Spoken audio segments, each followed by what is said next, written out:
एक ऐसा देश जिसे माना जाता है स्वर्ग का टुकड़ा, एक ऐसा देश जहाँ नहीं बिकती कोई भी नशीली चीज, दुनिया का इकलौता ऐसा देश जिस पर कभी भी किसी विदेशी का आक्रमण नहीं हुआ। दोस्तों, हम बात कर रहे हैं भारत के पड़ोसी देश नेपाल की। भारत की राजधानी दिल्ली से सिर्फ 600 किलोमीटर दूर हिमालय की गोद में बसे नेपाल ने इंटरनेशनल लेवल पर अपनी अलग और नई पहचान बनाई है। आइए आज आपको बताते हैं नेपाल के सुनहरे इतिहास और विविधता से भरे कल्चर के बारे में, इसलिए वीडियो को आखिर तक जरूर देखिएगा। नेपाल के बारे में जानने से पहले आइए आपको नेपाल के बारे में कुछ अनोखे फैक्ट्स बताते हैं। कहने को तो नेपाल एक अलग देश है, लेकिन नेपाल की बहुत सी ऐसी चीजें और कुछ ऐसी बातें हैं जो आज भी भारत से जुड़ी हुई हैं। नेपाल में अलग अलग प्राचीन सांस्कृतिक विरासत है और आपको बता दें कि वैदिक काल के रिकॉर्ड से ही नेपाल शब्द को लिया गया है। साथ ही साथ बुद्ध धर्म के संस्थापक गौतम बुद्ध का जन्म भी दक्षिणी नेपाल की लुम्बिनी में हुआ था। वहीं फर्स्ट वर्ल्ड वॉर और सेकेंड वर्ल्ड वॉर में अपनी अलग छाप छोड़ने वाले गोरखा भी नेपाल की जमीन से ही निकले हैं और आज भी ब्रिटिश आर्मी में गोरखाओं की भर्ती की जाती है। आपको बता दें कि नेपाल दुनिया में सबसे बड़ा देश है जहां की ज्यादातर जनसंख्या हिंदू है। इतना ही नहीं, नेपाल के 81% हिंदू धर्म को मानने वाले लोग हैं। इसीलिए नेपाल को दुनिया का सबसे बड़ा हिंदू धर्मावलंबी राष्ट्र भी कहा जाता है। जबकि देश की मेन माइनॉरिटीज में तिब्बतन बुद्धिस्ट, मुस्लिम, किरांतस और क्रिश्चियन लोग हैं। आपको बता दें कि अपनी खूबसूरती के लिए फेमस ये देश पूरी दुनिया में मशहूर है। नेपाल अपने यहाँ के पक्षियों के लिए भी फेमस है। पूरी दुनिया के पक्षियों के लगभग 8% पक्षी इस देश में। जिन लोगों को बर्ड्स पसंद हैं, वो इसको देखने के लिए दूर दूर से आते हैं। वहीं अगर हम नेपाल की ज्योग्राफी की बात करें तो इसकी कुल लंबाई करीब 800 किलोमीटर और चौड़ाई 200 किलोमीटर है और ये भौगोलिक रूप से यानी कि ज्योग्राफिकल फॉर्म से 3 भागों में बटा हुआ है, जो है पर्वतीय क्षेत्र, शिवालिक क्षेत्र और तराई क्षेत्र। नेपाल का क्षेत्रफल 1,47,181 वर्ग किलोमीटर है। आपको बता दें कि देश क्षेत्रफल के हिसाब से दुनिया का 93वां सबसे बड़ा देश है और वहीं जनसंख्या के हिसाब से दुनिया का 41वां सबसे बड़ा देश है। नेपाल की वर्तमान जनसंख्या लगभग 3 करोड़ 30 लाख है। नेपाल की राज्य भाषा नेपाली है और यहाँ के लोगों को भी नेपाली कहा जाता है। नेपाल की राजधानी काठमांडू है। नेपाल के नए संविधान के मुताबिक नेपाल को 7 राज्यों में बांटा गया है। इन सभी राज्यों को मिलाकर पूरे देश में कुल 77 जिले हैं। नेपाल देश की संस्कृति तिब्बत एवं भारत से काफी मिलती जुलती है। नेपाल में नेपाली भाषा को छोड़कर मुख्य रूप से 6 भाषाएं और बोली जाती हैं, जो कि गुरुंग, तामांग, नेपा भाषा नेवा, गोरखाली, किराती और मगर है। तो ये तो थे नेपाल से जुड़े कुछ फैक्ट्स। आइए बात करते हैं नेपाल के इतिहास के बारे में। आपको बता दें कि नेपाल बहुत पहले अशोक साम्राज्य का एक हिस्सा हुआ करता था। 3री शताब्दी में ही अशोक साम्राज्य ने नेपाल को अपने अधिकार में ले लिया था।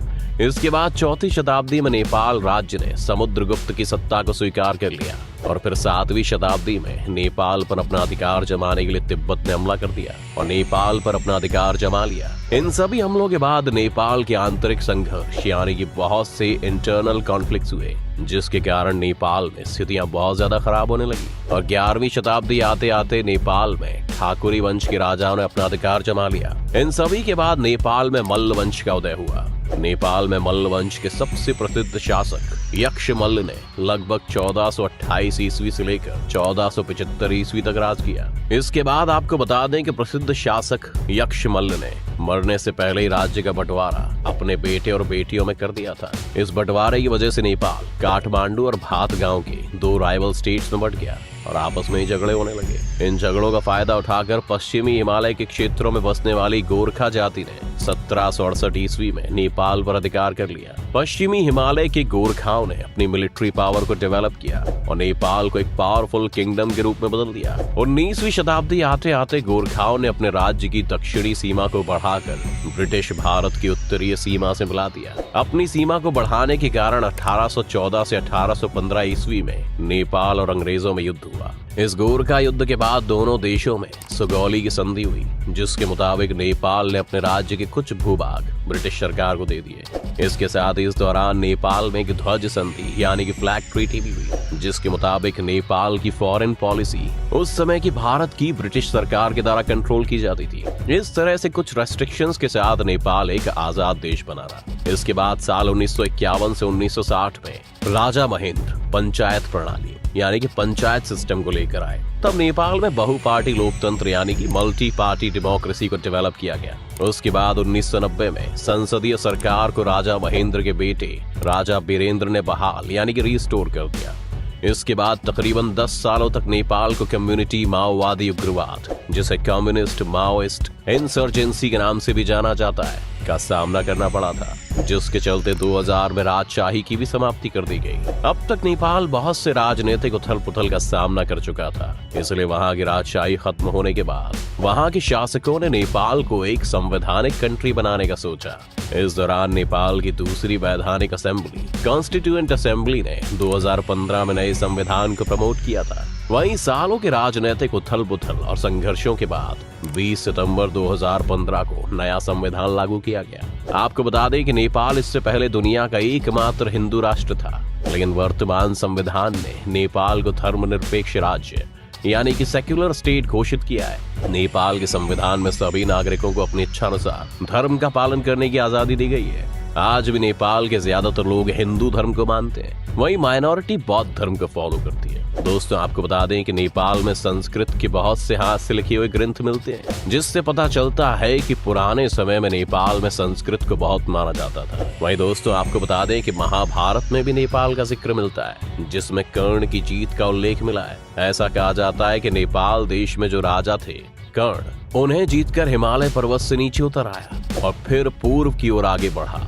इससे पता चलता है कि पुराने समय में भौगोलिक एवं सांस्कृतिक व्यू से नेपाल को भारत का एक हिस्सा समझा जाता था। नेपाल में बहुत समय तक नॉन आर्यन जातियों का राज्य रहा। मध्ययुग मिडिएवल पीरियड में राजनीतिक सत्ता मेवाड़ राजस्थान के राज्य वंश की एक शाखा के हाथ में आ गई।